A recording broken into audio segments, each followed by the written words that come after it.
Hello दोस्तों, आप सभी का मेरे यूट्यूब चैनल आरएम एजुकेशन पर स्वागत है। आज हम पढ़ेंगे माध्यमिक शिक्षक वर्ग 2 का प्रैक्टिस सेट नंबर 18, जिसमें मैंने भागवा मुख्य विषय विज्ञान जो कि 120 नंबर के आएंगे।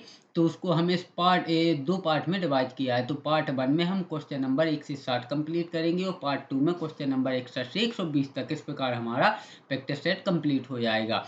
और इसके बाद हमारा जो आगे सी टेट का एग्जाम्स होने वाला है, उसके भी मैं इसी प्रकार से सिलेबस अनुसार चुन चुन के क्वेश्चन उसके भी आप लोगों को इसी चैनल पर प्रैक्टिस सेट उपलब्ध करवाऊंगा।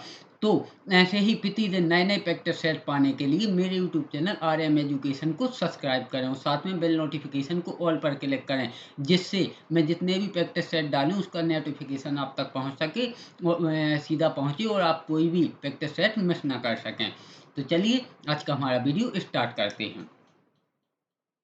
क्वेश्चन नंबर पहला,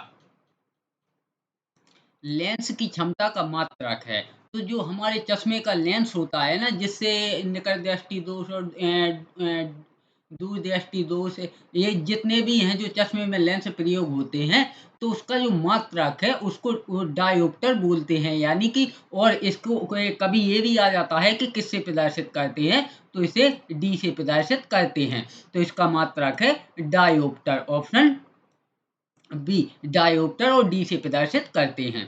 क्वेश्चन नंबर 2, वायु का बुलबुला जल में व्यवहार करेगा। तो वायु का बुलबुला जल में व्यवहार करेगा अवतल लेंस की भांति, ऑप्शन डी। यानी कि छोटे से बुलबुला बड़ा बनेगा, यानी कि अवतल लेंस के भांति, option D. Question number 3, radar की कार्य प्रणाली निम्न सिद्धांत पर आधारित है। तो रडार की जो कार्य प्रणाली है वह रेडियो तरंगों का परावर्तन सिद्धांत पर आधारित है, ऑप्शन बी। रेडियो तरंगों का परावर्तन सिद्धांत पर जो ये रडार लगे रहते हैं, तो ये रेडियो तरंगों के परावर्तन का सिद्धांत पर कार्य करते हैं। क्वेश्चन नंबर 4, लेजर लेजर निम्न सिद्धांत पर कार्य करते हैं। तो लेजर हैं जो लेजर हैं विकिरण का उद्दीप्ति उत्सर्जन उत्सर्जन करती हैं, और यह विकिरण का उद्दीप्ति उत्सर्जन सिद्धांत पर कार्य करती हैं, ऑप्शन ए विकिरण का उद्दीप्ति उत्सर्जन पर। क्वेश्चन नंबर 5, परमाणु घड़ी निम्न प्रभाव के अंतर्गत कार्य करती है। तो परमाणु घड़ी है जो वह पीजो इलेक्ट्रिक प्रभाव पर कार्य करती है, ऑप्शन सी पीजो इलेक्ट्रिक प्रभाव पर। क्वेश्चन नंबर 6, क्वार्टज घड़ियां निम्न सिद्धांत के अनुसार कार्य करती हैं। तो जो क्वार्टज घड़ियां हैं वह दाब विद्युत प्रभाव के सिद्धांत पर कार्य करती हैं, ऑप्शन डी दाब विद्युत प्रभाव पर, ऑप्शन डी। क्वेश्चन नंबर 7, विद्युत मोटर निम्न सिद्धांत के अनुसार कार्य करती हैं। तो विद्युत मोटर हैं या फैराडे के नियम पर कार्य करती हैं या फैराडे के सिद्धांत पर काम करती हैं, ऑप्शन ए। क्वेश्चन नंबर 8, निम्न में से कौन सा बम जीवन को नष्ट कर देता है लेकिन भवनों को कोई क्षति नहीं पहुंचाता है। तो वह है न्यूट्रॉन बम, ऑप्शन ए। तो अब ये सोचिए आपके जीवन को तो नष्ट कर देता है, यानी कि पशु पक्षी जीव जंतु जितने भी जीवित हैं उनको तो खत्म कर देगा, लेकिन जो मकान है भवन है उनको कोई क्षति नहीं पहुंचाता है। तो वह है न्यूट्रॉन बम, क्योंकि न्यूट्रॉन बम में जहरीली गैसें निकलती हैं जो कि भवनों को तो कोई क्षति नहीं पहुंचाती हैं लेकिन जीवन को नष्ट कर देती हैं। क्वेश्चन नंबर 9, परमाणु बम में निम्न सिद्धांत पर कार्य करता है। तो परमाणु बम है उसमें नाभिकीय विखंडन होता है, यानी कि नाभिक से परमाणु टूट टूट के बिखरते हैं। तो नाभिकीय विखंडन होता है परमाणु बम में, ऑप्शन डी। इसलिए यह सबसे बड़ा घातक होता है, ऑप्शन द। आप लोग सोच रहे होंगे कि यहाँ ABCD से है, यहाँ आवासा दा से है। तो आप लोगों को जैसा कि मैंने समझाया कि मैं आप लोगों को ये एक एक क्वेश्चन चुन चुन के देता हूँ। 2 क्वेश्चन यहाँ से लिए, 2 क्वेश्चन यहाँ से लिए, जो बार बार व्यापम में और सभी जितनी भी भारत की गवर्नमेंट जॉब हैं, जितने भी क्वेश्चन इनमें बार बार पूछे जाते हैं, उनको मैं 2 क्वेश्चन यहाँ से लिए, 2 क्वेश्चन यहाँ से लिए, इतनी मेहनत सिर्फ आप लोगों के लिए कर कर के जोड़ जोड़ के आप लोगों को ऐसे प्रैक्टिस सेट उपलब्ध करवाता हूँ, फिर भी आप वीडियो को लाइक नहीं करते हैं, ना चैनल को सब्सक्राइब करते हैं। तो आप वीडियो को लाइक करें, क्योंकि उससे हमें पता चलता है कि हमारी मेहनत सफल हुई। और चैनल को सब्सक्राइब भी कर लें, जिससे आपको कोई भी मैं प्रैक्टिस सेट डालूं तो उसका सीधा नोटिफिकेशन आपको मिले, हो आप कोई भी प्रैक्टिस सेट मिस ना कर सकें। चलिए क्वेश्चन नंबर 10, प्रकाश विद्युत सेल। तो जो प्रकाश विद्युत सेल है वह प्रकाश को विद्युत में बदलता है, यानी कि जो प्रकाश है, लाइट है, रोशनी है, उसको विद्युत में बदलता है। प्रकाश विद्युत सेल का मतलब जो ये अपनी सूर्य प्लेट बोलते हैं, क्योंकि आप लोगों को प्रकाश विद्युत सेल शायद समझ में ना आए, तो जो सूर्य प्लेट होती है उस पर जब प्रकाश पड़ता है तो उस प्रकाश को वह विद्युत यानी कि करंट में बदलता है। Option we. क्वेश्चन नंबर 11, सौर ऊर्जा को अत्यधिक गर्म बनाने के लिए एक छोटे बिंदु पर हजारों दर्पण या वक्र धातुओं के उपयोग द्वारा केंद्रित किया जाता है। यह इसमें होता है, तो यह होता है सौर भट्टी में। ऑप्शन ए, सौर भट्टी में, यानी कि जो सौर भट्टी होती है उसमें सौर ऊर्जा यानी कि जो सूर्य से प्रकाश आ रहा है उसको अत्यधिक गर्म बनाने के लिए बहुत सारे दर्पण यानी कि शीशे वक्र धातुओं के उपयोग द्वारा एक जगह केंद्रित किए जाते हैं कि यह रोशनी एक जगह केंद्रित हो, तो यह सौर भट्टी में प्रयोग किया जाता है। Option A.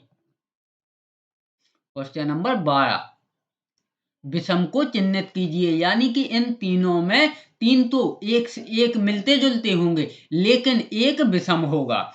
तो समुद्री घोड़ा, तो यह भी एक मछली की ही प्रजाति है जिसे समुद्री घोड़ा बोलते हैं। फ्लाइंग मछली, यह भी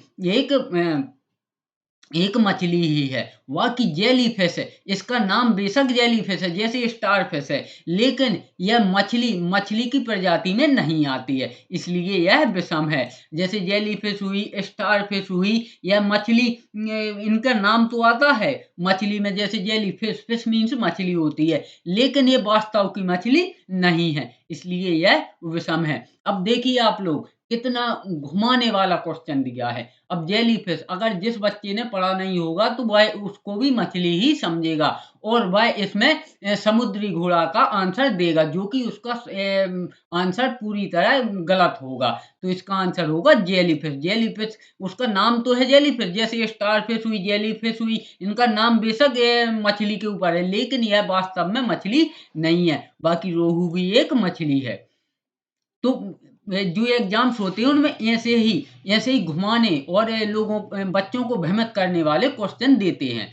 क्वेश्चन नंबर 13, जड़ और प्रोह के शीर्ष पर उपस्थित ऊतक है। तो जड़ और प्रोह के शीर्ष पर उपस्थित ऊतक है विभोज्य ऊतक ऊतक। ऑप्शन सी, विभोज्य ऊतक ऊतक। Option C. क्वेश्चन नंबर 14, गति का प्रथम नियम डॉट डॉट डॉट की परिभाषा देता है। तो गति का पहला नियम विश्रांति विश्रांति की परिभाषा देता है और इसका एक दूसरा नाम भी। अब देखिए आप इसमें कितने भ्रमित करते हैं एग्जामिनर। विश्रांति, जबकि उसको सबसे ज्यादा बच्चे जड़त्व के नियम से जानते होंगे और यहाँ दे दिया है विश्रांति का, तो बच्चे इसी में भ्रमित हो जाते हैं। जबकि विश्रांति और जड़त्व एक ही है। तो विश्रांति या जड़त्व गति का पहला नियम, यानी जो न्यूटन की गति का पहला नियम है उसको जड़त्व भी बोलते हैं और विश्रांति भी बोलते हैं। और जो द्वितीय नियम है उसको संवेग का नियम बोलते हैं और जो तृतीय नियम है उसको क्रिया की प्रतिक्रिया का नियम बोलते हैं। तो ये तीनों नियम भी आप याद रखें। तो उसी को जड़त्व बोलते हैं, उसी को विश्रांति बोलते हैं। यह न्यूटन का गति का पहला नियम है। Option D. क्वेश्चन नंबर 15, आधुनिक आवर्त सारणी के किस समूह में पूर्ण संयोजी कोष एवं रासायनिक रूप से निष्क्रिय तत्व होते हैं? तो यह होते हैं आवर्त सारणी के 18 समूह में। ऑप्शन बी, क्योंकि आवर्त सारणी के 18 समूह 18 में हीलियम, नियोन, आर्गन ये सभी निष्क्रिय गैसें होती हैं जो कि निष्क्रिय तत्व हैं। तो ऑप्शन होगा वी, 18 समूह में। क्वेश्चन नंबर 16, पादप ऊतक मुख्यतः दो प्रकार के होते हैं। तो पादप ऊतक मुख्यतः दो प्रकार के होते हैं। एक होते हैं विभोज्य ऊतक ऊतक और दूसरे होते हैं स्थायी ऊतक। ऑप्शन बी विभोज्य ऊतक ऊतक और स्थायी ऊतक। क्वेश्चन नंबर 17, 12 प्रतिरोध वाली तार को 2 गुना कर दिया जाता है तार के नए प्रतिरोध की गणना कीजिए। तो जो उसका नया प्रतिरोध होगा वह 48 प्रतिरोध हो जाएगा। ऑप्शन वी, यानी कि अगर 12 प्रतिरोध था तो उसका जो तार का प्रतिरोध था वह था 24, और अगर जब हमने इसको 12 को दोगुना यानी डबल करेंगे तो 24 होगा, तो 24 का डबल भी 48 हो जाएगा। ऑप्शन बी 48 प्रतिरोध।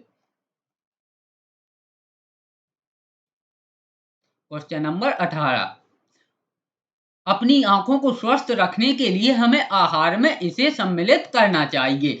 तो हमें विटामिन ए को सम्मिलित करना चाहिए, क्योंकि विटामिन ए की कमी से हमें रतौंधी आती है, जो कि एक आंखों की बीमारी है। क्योंकि रतौंधी में हमें शाम से दिखना धुंधला दिखाई देने लगता है, सही से हमें दिखाई नहीं देता, उसी को रतौंधी बोलते हैं। तो इसमें विटामिन ए की कमी की वजह से यह रोग होता है।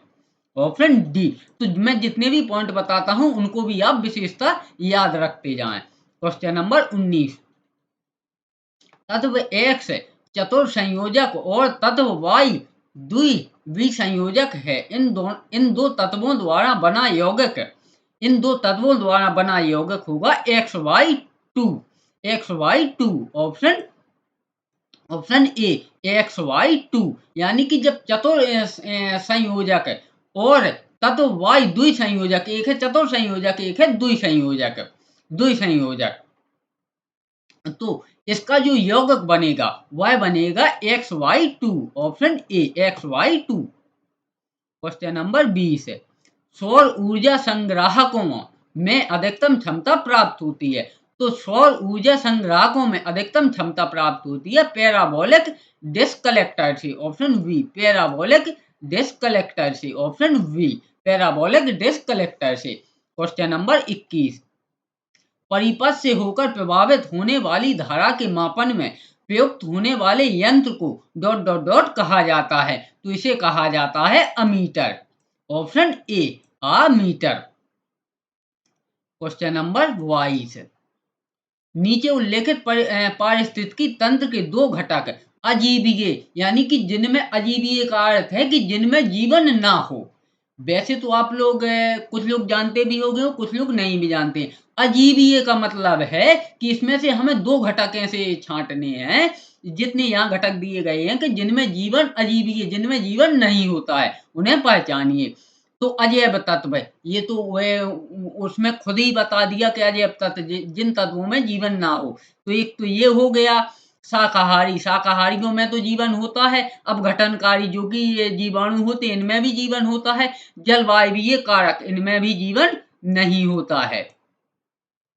यानी कि अजैव पोषक और जलवायवीय कारक, जैसे बादल हुआ, वायु हुआ, इनमें जीवन नहीं होता है। बाकी वन भी, जैसे पेड़ पौधे हुए तो यह भी सांस लेते हैं, अपना भोजन बनाते हैं, तो इनमें भी जीवन है। तो इसका आंसर होगा जलवायवीय कारक एवं अजैव पोषक तत्व।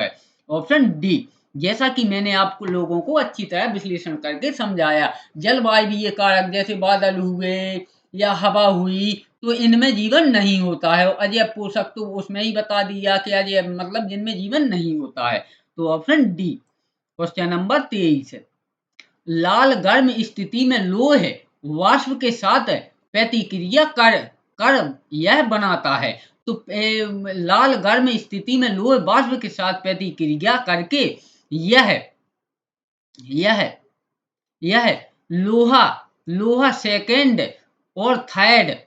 लोहा सेकंड और थर्ड और ऑक्साइड और हाइड्रोजन गैस बनाता है। Option B. Question number 24, 1 kilowatt बराबर, तो 1 किलोवाट यानी कि 1 किलोवाट में 1000 जूल प्रति सेकंड बराबर होता है। यानी कि चाहे 1 किलोवाट में वाट को हम समझें और चाहे 1000 जूल प्रति सेकंड, तो यह दोनों समान होते हैं। यानी 1 किलोवाट बराबर होता है 1000 जूल प्रति सेकंड। ऑप्शन डी, क्योंकि यह विद्युत विद्युत विद्युत को बतलाता है और यह कार्य को बतलाता है। क्वेश्चन नंबर 25, ध्वनि का एक रूप है जो सुनने की अनुभूति पैदा करती है यांत्रिक ऊर्जा को। ऑप्शन ए, यांत्रिक ऊर्जा को, यानी कि जो यंत्रों द्वारा ऊर्जा निकलती है उसे सुनने की अनुभूति पैदा करता है ध्वनि का। क्वेश्चन नंबर 26, जहाजों में क्या मापने के लिए इकोलोकेशन का उपयोग किया जाता है? तो इसका उपयोग किया जाता है पानी की गहराई मापने के लिए, यानी कि हमारा जहाज के नीचे कितनी पानी की कितनी गहराई है। Option A. क्वेश्चन नंबर 27, अधिकांश वनस्पति उद्यानों के पास इनके भी बैंक होते हैं, तो वह होते हैं बीजों के। ऑप्शन सी, यानी कि अधिकांश वनस्पति उद्यानों, जैसे हम नर्सरी भी इसे कह सकते हैं, उद्यानों के पास, तो जब उनके पास पेड़ पौधे हैं तो उनके पास बीजों के भी बैंक होते हैं। ऑप्शन सी, बीज। क्वेश्चन नंबर 28, एक व्यक्ति के स्वाध्याय पर निम्न में से किसका दीर्घकालिक प्रभाव होता है? तो सर्दी जुकाम तो इंसान को 1-2 दिन होगा और मिट जाएगा, लेकिन जो वृक्क रोग होता है यह दीर्घकालिक यानी बहुत लंबे समय तक व्यक्ति को बीमार रखता है। वृक्क रोग यानी कि हमारे वृक्कों में अगर कोई रोग हो गया तो यह बहुत अधिक समय के लिए व्यक्ति को बीमार रखता है। बाकी छोटी चेचक, यह भी कुछ दिनों के लिए वो फुड़ियां सी निकलती हैं, जिसे गांव में देहाती भाषा में माता भी बोलते हैं, तो यह भी ज्यादा दिन के लिए नहीं रहता है। हैजा भी इसकी भी दवा हो जाती है, तो यह भी ज्यादा दिन तक नहीं रहता है, लेकिन वृक्क एक दीर्घकालिक प्रभाव डालता है। Option B. क्वेश्चन नंबर 29, निम्न में से किस प्रक्रिया में ऊष्मीय ऊर्जा निर्मित होती है? तो जो श्वसन है, जैसे उत्सर्जन है, जैसे कि ये गाय गोबर करती है तो इसमें उतनी ऊष्मा नहीं निकलती है। पाचन है तो पेट के अंदर होता है तो इसमें भी इतनी ऊष्मा नहीं निकलती है। परिसंचरण, जब हमारे शरीर में खून का संचालन होता है तो उसमें भी इतनी ऊर्जा नहीं निकलती है। लेकिन जो श्वसन है, हम सांस लेते हैं, जब आप देखना ठंडियों में भी आप खुद प्रैक्टिकल करना, ठीक है, आप खुद प्रैक्टिकल करना, जो ठंडियों का मौसम होता है, जब आप सांस अंदर खींचेंगे तब तो भाई ठंडी जाएगी। अब बाहर ठंडी है तो स्वाभाविक है कि वायु भी ठंडी होगी, तो जब हम अंदर खींचेंगे तो वह ठंडी जाएगी। लेकिन जब हम सांस को बाहर छोड़ते हैं तो आप देखते हैं कि धुएं जैसा निकलता है। यानी जब अंदर खींची थी तब तो ठंडी थी, लेकिन जब बाहर निकली तो वह गर्म निकली। तो इसमें ऊष्मीय ऊर्जा निर्मित होती है श्वसन में। यानी कि अगर हम सांस ठंडी खींचती हैं तो बाहर गर्म निकलती है, तो इसमें ऊष्मीय ऊर्जा निर्मित होती है। Option D. मुझे आशा है कि आप लोगों को अच्छी तरह समझ में आ रहा होगा। क्वेश्चन नंबर 30 है, निम्नलिखित में से कौन सी धातु जल के साथ आसानी से अभिक्रिया कर सकती है? तो जो पोटेशियम है यह जल के साथ आसानी से अभिक्रिया कर सकता है, पोटेशियम। और अगर क्वेश्चन ये आता है कि सबसे क्रियाशील तत्व कौन सा है, तो वह भी पोटेशियम है। यह इतना अभिक्रियाशील होता है कि अगर हम इसको जल में भी डाल दें तो वहां भी यह अभिक्रिया करके आग पकड़ लेता है। ऑप्शन डी, जल के साथ आसानी से अभिक्रिया पोटेशियम धातु करती है। क्वेश्चन नंबर 31, निम्नलिखित रोगों में से कौन सा एक अनुवांशिक विकार है? तो थैलेसीमिया एक अनुवांशिक विकार है। ऑप्शन सी, थैलेसीमिया एक अनुवांशिक विकार है। Option C. क्वेश्चन नंबर 32, निम्न में से कौन सा प्रकाशित सूक्ष्मदर्शी का हिस्सा नहीं है? तो हैंड लेंस प्रकाशित सूक्ष्मदर्शी का हिस्सा नहीं है। Option D, hand lens. Question number 33, निम्न में से कौन सी कोशिकाएं प्रत्येक 120 दिनों में नवीनीकृत हो जाती हैं। तो वह होती हैं लाल रक्त कोशिकाएं, जिसे हम आरबीसी भी बोलते हैं, यानी कि रेड ब्लड कार्पल्स। कार्पल्स यानी कि अगर हिंदी में कहें हम तो लाल लाल रक्त कणिकाएं, तो इसको भी आप याद रखना। और इसी को आरबीसी भी बोलते हैं, इसी को आरबीसी भी बोलते हैं। और आरबीसी का फुल फॉर्म होता है रेड ब्लड कार्पल्स। तो ये तीन हो गए, और एक इसके साथ साथ इसको भी आप याद रखें, याद रखें। इसको वैज्ञानिक भाषा में थम्बोसाइट बोलते हैं, और ये हैं श्वेत रक्त कणिकाएं, यानी कि डब्ल्यूबीसी। हिंदी में श्वेत रक्त कणिकाएं, शॉर्ट में डब्ल्यूबीसी, और इंग्लिश में व्हाइट ब्लड कार्पल्स, और वैज्ञानिक भाषा में ल्यूकोसाइट। इनको थम्बोसाइट, इनको ल्यूकोसाइट, और ये होती हैं लघु लघु पट्टिकाएं, तो इन्हें इंग्लिश में प्लेटलेट्स बोलते हैं। तो जो लाल रक्त कणिकाएं हैं, ये इनकी उम्र 120 दिन होती है। 120 दिन बाद पुरानी लाल रक्त कणिकाएं खत्म होके नई लाल रक्त कणिकाओं का जन्म हो जाता है। इनकी अगर एक हिसाब से कहें कि इनकी आयु 120 दिन की होती है, तो आंसर होगा ऑप्शन ए, लाल रक्त कणिकाएं। और इसके साथ मैं जो और पॉइंट बता रहा हूं उसको भी आप अच्छी तरह याद रखें। और रक्त ब्लड तो सभी लोग जानते होंगे। क्वेश्चन नंबर 34, निम्न में से कौन चूर्ण प्रवार मोलस्का संघ से संबंधित नहीं है? तो एंटीडोन, एंटीडोन चूर्ण प्रवार मोलस्का संघ से संबंधित नहीं है, ऑप्शन डी एंटीडोन। बाकी घोंगा मोलस्का मोलस्का संघ से संबंधित है, कैटन भी मोलस्का संघ से संबंधित है, और ऑक्टोपस भी मोलस्का संघ से संबंधित है।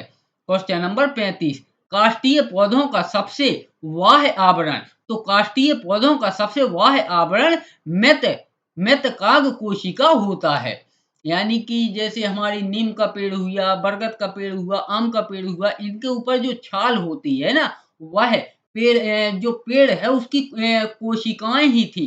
कभी वह कोशिकाएं जीवित थी, लेकिन वह मरने के बाद उन्होंने उसकी बाहरी छाल का रूप ले लिया, तो वह मृतकांग कोशिका है, ऑप्शन ए। क्वेश्चन नंबर 36, वेग समय ग्राफ ग्राफ पर रेखा का ढलान कहलाता है। तो वेग समय ग्राफ पर रेखा का ढलान कहलाता है त्वरण, ऑप्शन सी, त्वरण। क्वेश्चन नंबर 37, मनुष्यों में प्रजनन प्रकार्य इसके द्वारा आरंभ किए जाते हैं। तो मनुष्यों में प्रजनन प्रकार्य हार्मोन हार्मोन के द्वारा आरंभ किए जाते हैं, ऑप्शन ए, हार्मोन के द्वारा। यानी कि जो पुरुष है उसमें टेस्टोस्टेरोन हार्मोन रिलीज होता है, जो मादा है यानी कि महिला है उसमें एस्ट्रोजन हार्मोन हार्मोन रिलीज होता है, जो कि मनुष्यों में प्रजनन प्रकार में सहायता करते हैं, ऑप्शन ए।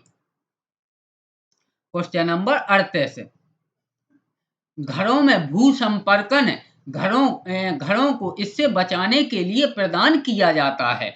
तो घरों में भू संपर्कन घरों को बिजली के झटके से बचाने के लिए किया जाता है, ऑप्शन ए, बिजली के झटकों से। क्वेश्चन नंबर 39, जिम्नोस्पर्म में सामान्यतः उपस्थित जल चालक ऊतक है। तो वह है टेक्रियाड, ऑप्शन डी। यानी कि जो जिम्नोस्पर्म है उसमें सामान्यतः टेक्रियाड जल चालक ऊतक है, ऑप्शन डी। क्वेश्चन नंबर 40, प्रकाश संश्लेषण की प्रक्रिया के लिए समस्त हरे पौधों द्वारा अवशोषित सौर विकिरण का प्रतिशत लगभग होता है। तो वह होता है 1%, ऑप्शन डी, 1%। यानी कि जो प्रकाश संश्लेषण की प्रक्रिया है समस्त हरे पौधों द्वारा अवशोषण में लगभग 1% का अवशोषण किया जाता है, option A. Question number 41, dot dot dot वाहन की गति जानने में मदद करता है। तो स्पीडोमीटर वाहन की गति जानने में मदद करता है, ऑप्शन ए। लेक्टोमीटर दूध की शुद्धता चेक करता है। वोल्ट मीटर करंट करंट को मापता है कि कितना करंट आ रहा है। तो इसका आंसर है option A, speedometer. Question number 42, उस वस्तु को क्या कहा जाता है जिसके माध्यम से ध्वनि प्रेषित की जाती है? तो उसे माध्यम ही कहते हैं। यानी कि ध्वनि को कहीं एक जगह से दूसरी जगह जाने के लिए किसी माध्यम की आवश्यकता होती है, जैसे कि जल, वायु, ठोस या कोई ना कोई माध्यम चाहिए, तो उसे माध्यम बोलते हैं। Option D. क्वेश्चन नंबर 43, एक अंतरिक्ष यात्री चंद्रमा पर खड़ा वह गेंद ऊपर की ओर फेंकता है तो गेंद कहाँ जाएगी? तो गेंद ऊपर जाएगी और फिर चंद्रमा की सतह पर वापस आ जाएगी। Option D. यानी कि अगर चंद्रमा पर कोई अंतरिक्ष यात्री गेंद फेंकता है तो वह पहले तो ऊपर जाएगी और फिर चंद्रमा की सतह पर वह वापस आ जाएगी, जिस प्रकार से हमारी पृथ्वी पर होता है। लेकिन हाँ, ये एक अलग बात है कि पृथ्वी का गुरुत्वाकर्षण 10 है और चंद्रमा का गुरुत्वाकर्षण 6 है। Option we. क्वेश्चन नंबर 44, निम्नलिखित में से कौन सा परमाणु के बारे में सही नहीं है? तो परमाणु आकार में बहुत छोटे होते हैं, बिल्कुल होते हैं, यह सही है। वे 10-10 मीटर क्रम के प्रसरण में होते हैं, बिल्कुल सही है, होते हैं।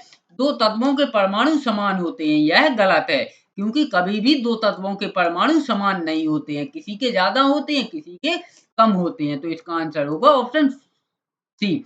एक तत्व के परमाणु सभी अवस्थाओं में समान होते हैं, यह बिल्कुल सत्य है, क्योंकि एक तत्व है, कोई उसके परमाणु है तो वह सभी अवस्थाओं में समान ही होंगे। तो इसका आंसर होगा ऑप्शन सी। क्वेश्चन नंबर 45, उस तरल का नाम बताइए जिसमें रक्त कोशिकाएं तैरती हैं। तो वह होता है जीव द्रव्य, या हिंदी में इसे कहें तो plasma. Plasma plasma plasma plasma में जो हमारी लाल रक्त कणिकाएं हैं यानी कि आरबीसी यानी कि थम्बोसाइड, तो ये सभी नाम आप याद रखें। उसी को आरबीसी बोलते हैं, उसी को लाल रक्त कणिकाएं बोलते हैं, उसी को वैज्ञानिक भाषा में थम्बोसाइड बोलते हैं। तो वह प्लाज्मा होता है, और वह प्लाज्मा यानी कि जीव द्रव्य में तैरती हैं। क्वेश्चन नंबर 46, निम्न में से वायु जनित रोग की पहचान करें। तो सामान्य जुकाम एवं तपेदिक यानी कि टीबी यानी कि ट्यूबरक्लोसिस एक वायु यानी कि हवा से फैलने वाला रोग है। Option we. क्वेश्चन नंबर 47, किसी निकाय को एक समान वृत्तीय गति में चलाने में लगने वाले आवश्यक नियत ... बल को कहा जाता है। तो उसे कहा जाता है अभिकेंद्री बल। Option we. अभिकेंद्री बल। Option we. क्वेश्चन नंबर 49, निम्न में से कौन सा एक पुरुष हार्मोन है? जैसा कि मैंने ऊपर भी बताया, टेस्टेरोन एक पुरुष हार्मोन है। Option D. टेस्टेरोन एक पुरुष हार्मोन है और एस्ट्रोजन एक महिला यानी कि मादा हार्मोन है। एस्ट्रोजन मादा हार्मोन है और टेस्टेस्टेरोन एक पुरुष हार्मोन है। और इंसुलिन यह जो हमारे शरीर में शुगर होता है यानी कि ग्लूकोज होता है, उसको ग्लूकोज को ग्लाइकोजन में बदल के संरक्षित रखता है और उसके बाद ऊर्जा का प्रयोग होता है। और जिनको शुगर होती है वह इंसुलिन की कमी से ही होती है, क्योंकि इंसुलिन यह हमारा अग्नाशय यानी कि पैंक्रियाज रिलीज करता है, और जब इंसुलिन रिलीज करना बंद कर देता है तो ग्लूकोज ग्लाइकोजन में परिवर्तित नहीं होता है, जिससे व्यक्ति को शुगर हो जाता है। और थायरॉक्सिन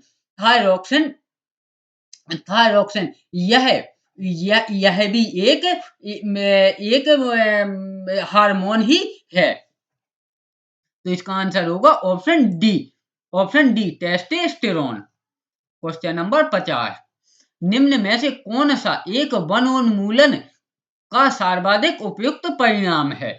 तो वनोन्मूलन यानी कि आप लोग समझ नहीं पा रहे होंगे कि वनोन्मूलन का मतलब क्या होता है, यानी कि वनों की कटाई। कटाई से कौन कौन से परिणाम यानी कि उपयुक्त परिणाम निकल सकते हैं। अगर हम वनों को काट देंगे तो उनसे क्या नुकसान होंगे, यानी कि क्या परिणाम होंगे। अब आप लोग आसानी से इसका जवाब दे सकते हैं, क्योंकि अब आप लोगों को क्वेश्चन समझ में आ गया है। जबकि जब वनोन्मूलन लिखा था तो आप लोगों को क्वेश्चन उतनी अच्छी तरह समझ में नहीं आया होगा। तो केवल आवास का विनाश, बिल्कुल। अब जैसे जंगल को हम काट देंगे, वनोन्मूलन का मतलब होता है जंगलों की कटाई करना, तो उससे क्या नुकसान, क्या परिणाम निकलेंगे।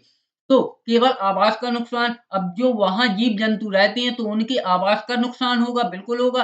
केवल भूमंडलीय ऊष्मीकरण, यानी कि जो जंगल है हमारे, वह जो भूमंडल है यानी कि जो हवा है, गैस है, उनको नियंत्रित रखता है, यानी कि उनकी ना ज्यादा गर्मी होने देता है, ना ज्यादा ठंडी होने देता है। तो केवल भूमंडलीय उष्मीकरण यह भी हो सकता है। केवल मृदा अपरदन, यानी कि जो मिट्टी है इसका कटाव भी होने लगेगा। तो यह आप देखें तो यह तीनों ही वनोन्मूलन यानी कि वनों की कटाई कटाई के नुकसान यानी कि परिणाम है। तो यह तीनों होंगे, क्योंकि आप देखना अगर कहीं पौधे लगे होंगे तो वहां पर मिट्टी बहुत कम कटेगी कटेगी। तो इसका आंसर होगा ऑप्शन डी, उपरोक्त सभी। यह वनोन्मूलन यानी कि वनों की कटाई से होने वाले नुकसान या परिणाम है। Option D. क्वेश्चन नंबर 51, यदि वायु में जल वाष्प की मात्रा अधिक है तो वाष्पीकरण की दर घटेगी। ऑप्शन सी, यानी कि अगर वायु है उसमें जल वाष्प की मात्रा अधिक है, यानी कि जल की वाष्प बहुत अधिक है, तो वाष्पीकरण की दर घटेगी। ऑप्शन सी, क्योंकि क्योंकि वाष्प उसमें पहले से ही बहुत ज्यादा है तो वाष्पीकरण की दर घटेगी। क्वेश्चन नंबर 52, एंजियोस्पर्म में यह होते हैं, तो एंजियो जो स्पर्म होता है उसमें वास्तविक वाहिकाएं होती हैं। ऑप्शन सी, वास्तविक वाहिकाएं होती हैं जिसमें ब्लड ब्लड का वहन होता है। ऑप्शन सी, ब्लड हुआ या जल भी, जो भी उसके उपयोग का है, उसकी वास्तविक वाहिकाएं होती हैं। क्वेश्चन नंबर 53, जल रोगाणु नाशन के लिए प्रयुक्त आम रसायन है, तो वह है क्लोरीन। क्लोरीन रोगाणु नाशन के लिए प्रयुक्त किया जाता है। अगर आप लोग चाहें तो इसका प्रैक्टिकल भी कर सकते हैं। कोई आप गंदा पानी लें एक गिलास में, और आप देखेंगे कि आप अगर उसमें थोड़ी सी भी क्लोरीन डाल देते हैं तो आप देखेंगे कि थोड़ी देर बाद पानी बिल्कुल स्वच्छ साफ हो जाएगा। उसका जितना कचरा है वह नीचे तल पर बैठ जाएगा, यानी कि पानी पूरी तरह साफ हो जाएगा। और इसका प्रयोग कुओं में भी, कुओं का पानी साफ करने के लिए भी कुओं में भी डाला जाता है। तो यह है क्लोरीन। और इससे जो जल के रोगाणु जैसे उसमें कोई खतरनाक है रोगाणु जो भी हैं उनको भी खत्म कर देता है। Option C, chlorine. Question number 54, यह देखते हुए कि ऑक्सीजन के एक मोल परमाणु का वजन 16 ग्राम है, तो ओजोन का अणुभार क्या होगा। तो ओजोन का अणुभार होगा 48 ग्राम मोल। 48 ग्राम मोल, क्योंकि जो ओजोन का अणुभार है वह होता है O3। अब यहां से आप समझिए कितनी आसानी से समझते हैं, क्योंकि परमाणु जो ओजोन का अणुभार है वह है O3। अब यहाँ पूछा एक मोल ऑक्सीजन के, एक मोल का परमाणु भार 16 है। तो जब हम यहाँ एक है, जैसे O3 का 16 O1 का 16 है, तो यहाँ O3 है, तो 16 16 दूनी 32, 16 ती 48, तो यहाँ 48 होगा। तो आप लोगों को अच्छी तरह समझ में आ गया होगा। तो इसका होगा 48 ग्राम मोल। ऑप्शन सी।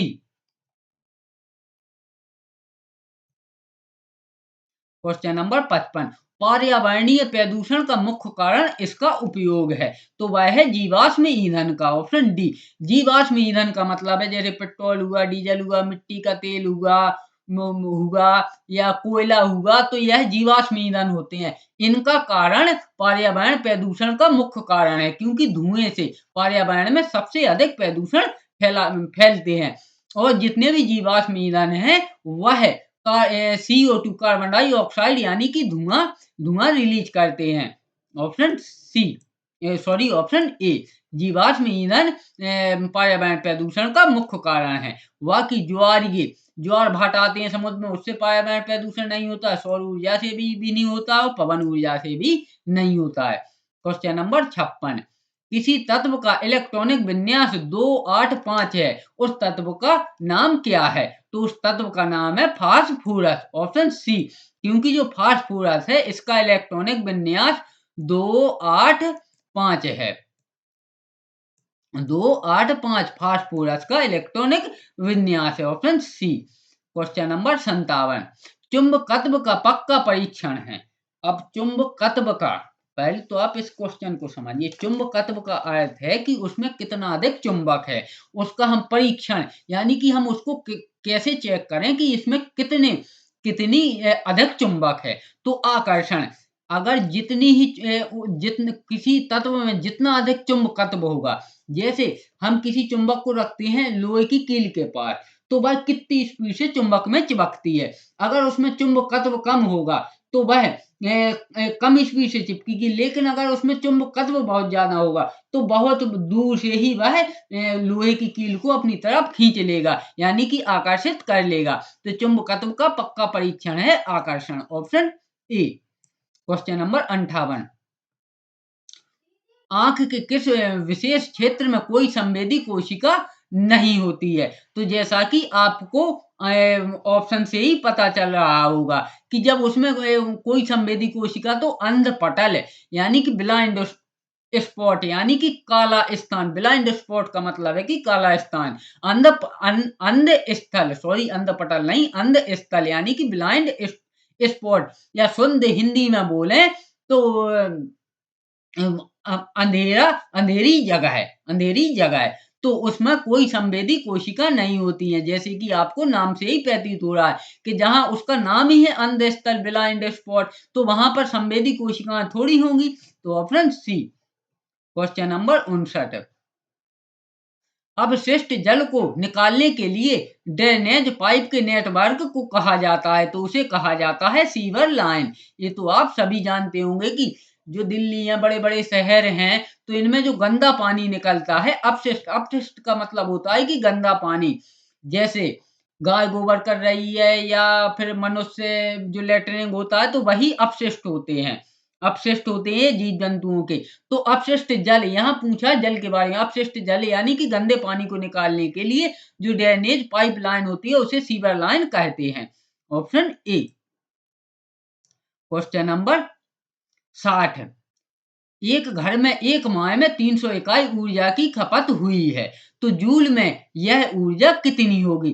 तो जूल में यह ऊर्जा होगी 1.080 गुणे 10 की घाते 9, यानी कि 1.080 गुणे 10 की घाते 9। आप इसको ऐसे भी लिख सकते हैं, 10 की घाते 9।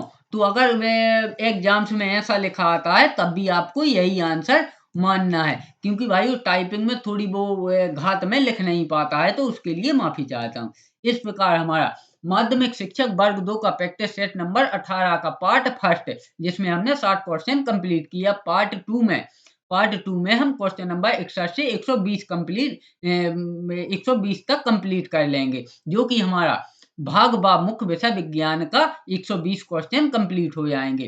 तो अगर यह वीडियो आपको पसंद आता हो तो वीडियो को लाइक करें और चैनल को सब्सक्राइब जरूर करें प्रतिदिन ऐसे ही नए नए प्रैक्टिस सेट पाने के लिए। और इस एग्जाम्स के बाद मैं इसी अपने यूट्यूब चैनल पर जो सीटेट का एग्जाम्स होना है उसका जो पेपर फर्स्ट है 1 से 5 तक, उसके भी ये सिलेबस अनुसार आप लोगों को इसी चैनल पर प्रैक्टिस सेट उपलब्ध करवाऊंगा। और जो पेपर सेकंड है 6 से 8वीं तक, उसके भी सिलेबस अनुसार प्रैक्टिस सेट इसी चैनल पर उपलब्ध करवाऊंगा। तो चलिए वीडियो अंत तक बने रहने के लिए धन्यवाद।